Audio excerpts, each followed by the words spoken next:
আমার 7 বছরের ছেলে আছে, আমি তারে ফজরের নামাজের সময় যখন উঠাই প্রতিদিন কাইন্দা উঠে, উঠতে চায় না, প্রথম একটু, আবার পিঠে হাত বুলায়া, গালে মুখে হাত বুলায়া আমার ছেলেকে আমি উঠাই, একসাথে মসজিদে ফজরের নামাজের জন্য নেই। কালকেও বলছি, আব্বা আব্বা কষ্ট করে হইলো নামাজ পড়তে হবে তো, আব্বু পড়বানি, আব্বা উঠবানি, আব্বু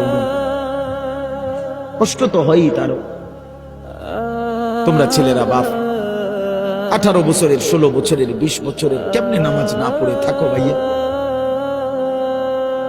যার কপালে সেজদা নাই, যে সেজদা করে না, বিশ্বাস করেন খোদার কসম, তার চাইতে বড় ঘাটতেরা, তার চাইতে বড় গাদ্দার আর কেউ নেই।